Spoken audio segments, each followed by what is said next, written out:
बिस्मिल्लाहिर्रहमानिर्रहीम। अजीज तलबा और तालबात, अस्सलामुअलैकुम। आप सबकी सेहत खैरियत की उम्मीद और दुआ के साथ आज के सबक का आगाज करती हूँ। आज हम उर्दू कवायद में तफहीमी पैराग्राफ के हवाले से जानेंगे कि तफहीमी पैराग्राफ है क्या और इसको किस तरह से किया जाता है। तफहीमी पैराग्राफ करने के क्या उसूल हैं। प्यारे बच्चों, आज का जो हमारा सबक है वो तफहीमी पैराग्राफ के हवाले से है। तफहीम जो लफ्ज है वो फहम से निकला है। तफहीम के लुग़वी मानी यानी अगर आप लुगत में यानी डिक्शनरी में देखें तो उसका मतलब है किसी चीज का फहम हासिल करना, समझना या मालूम करना। पैराग्राफ जो है वैसे तो ये अंग्रेजी जबान का लफ्ज है, लेकिन अब उर्दू में भी इस्तेमाल होता है। वैसे उर्दू में हम पैराग्राफ को इबारत कहते हैं। अब तफहीमी पैराग्राफ है क्या?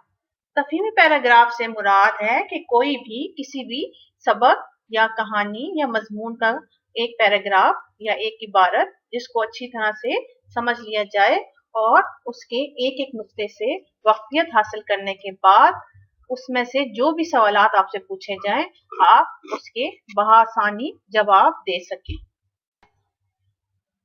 जी बच्चों, तफहीमी पैराग्राफ को जानने के बाद अब ये सवाल पैदा होता है कि जब तफहीमी पैराग्राफ इम्तिहान में आए और उसके साथ कुछ सवालात दिए जाएं तो उन सवालात को हम कैसे हल करें। तो इन सवालात को हल करने का सबसे आसान तरीका ये है कि पहले इबारत को समझकर 1 से 2 बार पढ़ लिया जाए और अगर फिर भी आपको लगे कि कहीं तशनगी बाकी है या कोई इबारत में कोई जुमला आपकी समझ में नहीं आ रहा तो उसे तीसरी बार भी पढ़ा जा सकता है। जब तक आपको इबारत अच्छी तरह से समझ ना आ जाए तब तक आप सवालात हल करने में जल्दी ना करें। जब आपको इबारत अच्छी तरह से समझ आ जाए फिर भी एक एक सवाल पढ़ते जाएं और उसका जवाब इबारत में से तलाश करके लिखें। सवाल का जवाब इतना ही लिखें जितना पूछा गया हो। जैसे फर्ज करें कि अगर आपसे ये पूछा गया हो कि आपके कौमी शायर कौन है तो आपने सिर्फ नाम लिखना है कि अल्लामा इकबाल हमारे कौमी शायर हैं। अल्लामा इकबाल की बाकी नज़मों के हवाले से या कुछ और उनकी जिंदगी के हवाले से आपने कुछ नहीं लिखना। इसके बाद अगर आप इबारत को उसका जवाब इबारत में से उसका जवाब लिखने के लिए किसी सवाल का जवाब लिखने के लिए अपने अल्फाज का इस्तेमाल करें तो ये ज्यादा बेहतर होगा। कोशिश करें सवाल का जवाब सवाल के मुताबिक ही होना चाहिए।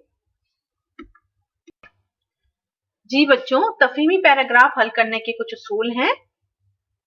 जैसे किसी भी इबारत या पैराग्राफ की तफहीम के लिए या ये जांचने के लिए कि आपने इस पैराग्राफ को किस हद तक समझ लिया है, इसके लिए सवालात का तरीका अख्तियार किया जाता है।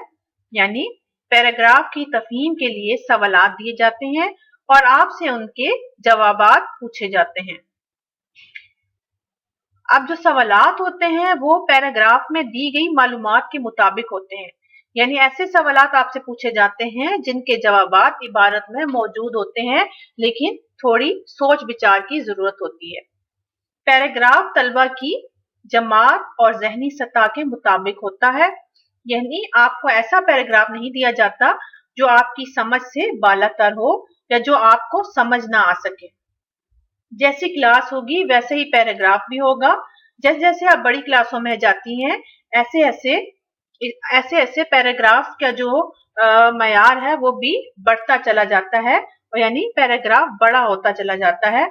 अगर आपने किसी पैराग्राफ को अच्छी तरह से समझ लिया होगा तो आप ज्यादा से ज्यादा दुरुस्त जवाब देंगे और जिन बच्चों ने उसे सही तौर पे नहीं समझा होगा वो कम जवाब दुरुस्त देंगे। जी बच्चों, जिस तरह से आपने तफहीमी पैराग्राफ के उसूल से वाक़ियत हासिल की, इसी तरह से जवाब लिखने के भी कुछ उसूल होते हैं जिसको मद्देनजर रखते हुए हम अपने जवाब को ज्यादा बेहतर जवाब दे सकते हैं।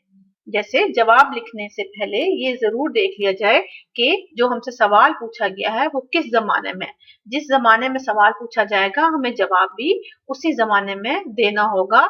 अगर वो हमसे था, थी थे के हवाले से सवाल पूछ रहा है, या होगा होगी के हवाले से सवाल पूछ रहा है, या फेले हाल है, फेले माजी, फेले मुस्तकबिल, कुछ भी है तो आपने जवाब भी उसी जमाने में देना है। इसके बाद जब जुमला खत्म हो तो उसके बाद खत्मा की अलामत जरूर लगाएं। जैसे आपको स्क्रीन पर नजर आ रहा होगा कि हमद में शायर ने अल्लाह ताला की सिफात बयान की हैं के बाद आप देखिए खत्मा का निशान है जिसे आप फुल स्टॉप भी कहते हैं। नज़म शिकवा के शायर का नाम अल्लामा इकबाल रहमतुल्लाह अलैह है, इसके बाद भी खत्मा का निशान है। तो इन जरूरी बातों को आपने रखना है मद्देनजर, और ताकि आपका जवाब ज्यादा बेहतर हो। जी बच्चों, मुझे उम्मीद है कि आपको आज की क्लास के हवाले से तफहीमी पैराग्राफ का तमाम काम समझ आ गया होगा। अब आपका काम यह है कि आपको जो वर्कशीट दी जाए आपने उसे हल करना है, और तफहीमी पैराग्राफ के इसी तरीके पर अमल करते हुए जवाबात भी देने हैं। इसके अलावा तफहीमी पैराग्राफ की मश्क के लिए अपनी अपनी दरसी किताब से भी पैराग्राफ यानी इबारत को मुंतखब करके ये सवालात के जवाबात देने की मश्क कर सकते हैं। इसके साथ इजाजत चाहूंगी। अल्लाह हाफिज।